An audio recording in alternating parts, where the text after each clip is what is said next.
Hello, everyone. Jim Coventry from RotoWire here. We are getting near the end of draft season.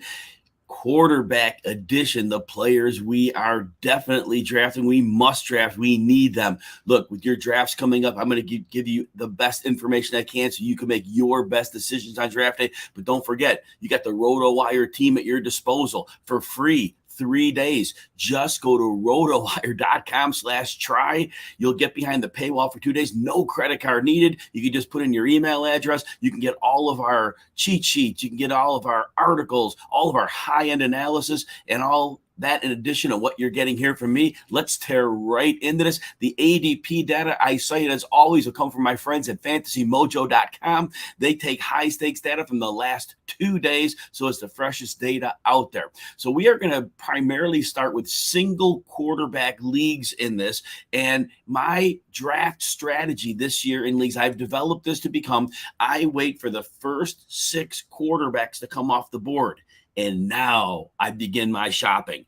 I have quarterbacks in the 7 to 10 range that I really like. I'm happy to go to battle with my fantasy team. And I'll talk about each of those players in a moment.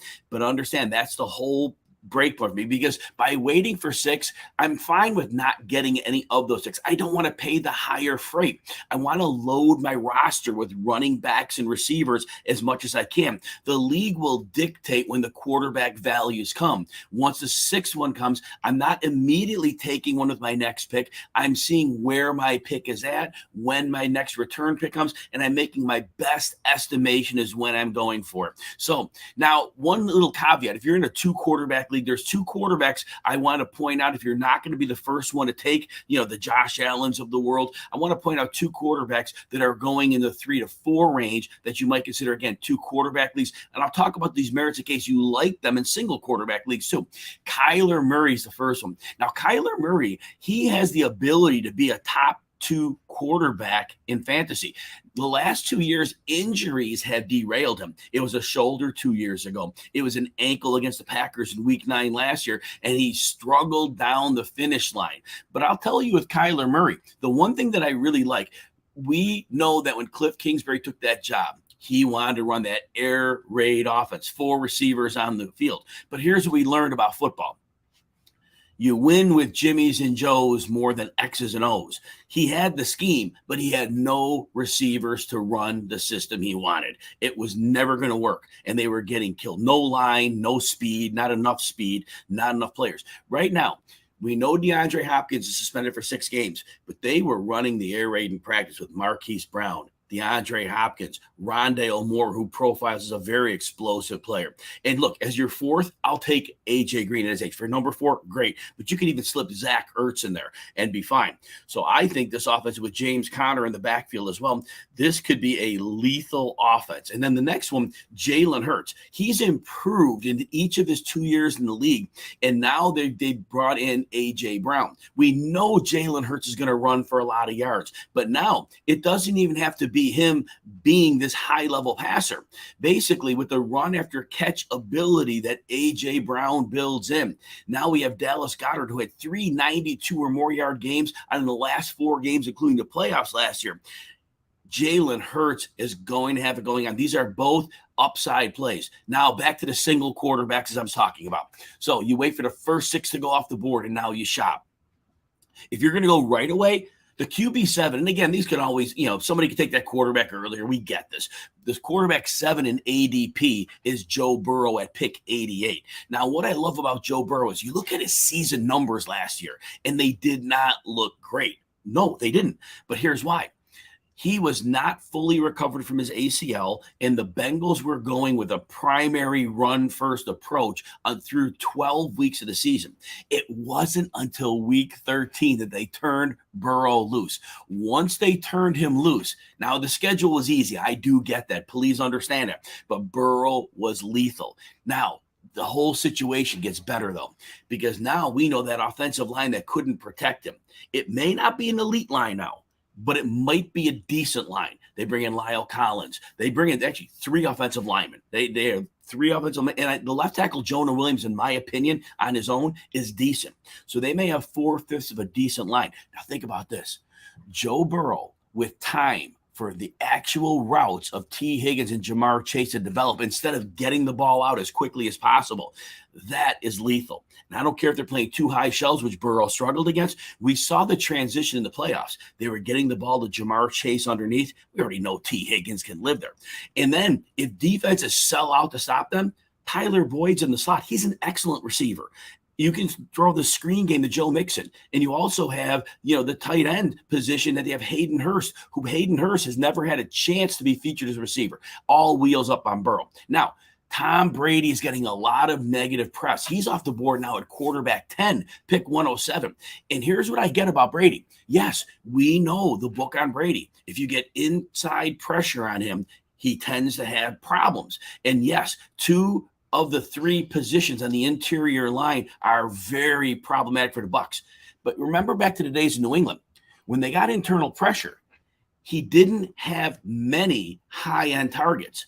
In Tampa, it's a completely different ballgame. Chris Godwin shed the knee brace today in practice. Great sign. Mike Evans. Julio Jones, I get it. He's been hurt his whole career. He's healthy right now. They'll monitor his snaps, 25 to 30 a game. Russell Gage proved last year he can get open. Brady is going to have four receivers and a screen pass option with his running back, Leonard Fournette. He can get the ball out quickly to receivers that can win instantly. And defenses will double one. Brady just goes quickly to the other. The internal pressure is not going to bother him because unlike New England, his receivers can win immediately. Now, quarterback 9, I'm going from 10 to 9 because Trey Lance is risky. And so I would rather go Burrow or Brady. I feel they're safer. But look, Lance is one of those players. Swing for the fence, right? And now with Jimmy Garoppolo there's a non-zero chance at some point he could lose his job. But some people like Lance, and I still think that if you want to swing for the fence pick, you can look his way. Quarterback 9, pick 103. Here's the deal with Lance. The last time Kyle Shanahan had a mobile quarterback, it was Robert Griffin III. And we remember players like Pierre Garçon, who's a very good player, wide open downfield. Aldrick Robinson, who we never heard of again, running wide open downfield. Trey Lance does not have to be hyper accurate to be a huge fantasy asset. He's going to run for yards. Now, when the schemed plays are deep downfield, your margin for error on downfield passes is much more forgiving. Brandon Ayuk has been working with Lance in the offseason. They have an excellent rapport. George Kittle from the tight end position can win deep. I'm sure they'll be able to get Deebo Samuel on occasion as opposed to those drag routes and handoffs. They're going to be able to get him integrated as well. This is an explosive offense waiting to happen. Now, the fourth one, again, we're shopping after those 6 quarterbacks. The last one, the least of the 4 here, and he goes off the board as quarterback 8. But there's a great case for Russell Wilson being in this group as well. I do believe the more I've heard the offseason rhetoric that the offense is not going to be the same one that Aaron Rodgers had in Green Bay where he averaged 533 pass attempts. I believe when Russell Wilson agreed to go to Denver, it was going to be his offense. And I believe they have weapons there in Cortland Sutton, Jerry Jeudy, Albert Okwuegbunam, and I think, and even KJ Hamler is a deep slot option. I do think that Russell Wilson could be that 4th quarterback in that group. Now, here's the last thing. A lot of times we need 2 quarterbacks in a league, or you completely whiff on this zone of quarterbacks. If you whiff on this zone, still don't worry. There are still some great options, but if you want that QB2 or you whiffed, here are 2 great options late. Kirk Cousins, quarterback 15, 145 picks off the board. Here's what we like. Kevin O'Connell brings that Rams offense over. They're going to run a lot of 3 receiver sets. They're going to be up-tempo. They're going to get Justin Jefferson more weaponized than ever. They're going to get Dalvin Cook in the screen game. Overall, this is going to be an aggressive offense that's going to use motion. They're going to use play action, even out of 3 receiver sets. And Kirk Cousins is going to get in some timing and rhythm situations, and we're probably going to see the best year of his career. Now, quarterback 16, he's up a couple of spots in the last week. Justin Fields, and I know. If you look at last year's numbers, they were atrocious, completely unpalatable. Can't take it. But here's what I noticed. Justin Fields didn't have weapons last year. He had the same as this year. Allen Robinson had checked out all year. He wasn't part of it. He had Mooney. He had Kmet. He had no offensive line. And yet, he in his last 4 games, we're going to take one game against Baltimore. We're going to throw it out because he got hurt in that game and didn't play the whole game. In his other 3 games, 2 of the games, he was over 285 yards. and he rushed for at least 35 in all 3 games. And he had a touchdown in each of those games or 2. Justin Fields already showed he can get it done. In the preseason, even better. What we saw, the coaching staff understands, unlike the Matt Nagy regime, they would roll Fields out. Sometimes they'd roll him left, and sometimes they'd roll him right. I'm seeing that figured with that side of the screen. Anyway, what that does is, first of all, it gives Fields an opportunity to read half of the field. He doesn't have to read the whole field. Because they roll him in different directions, defenses can't pre-stack a side of the defense against him. When he rolls, they give him predefined reads. Usually Kmet and Mooney are primary reads in there. And then the other thing is, if Fields doesn't like his look, he can either run into the formation or he can cut back and use his athletic ability. To me, the Bears are going to trail a lot. I think Fields' mobility and rollout is going to mitigate that offensive line, and the variety they're going to use are going to really neuter pass rushes a lot. Last one, if you need a third quarterback, in some leagues you do, if you have a Superflex league, take a flyer on Daniel Jones.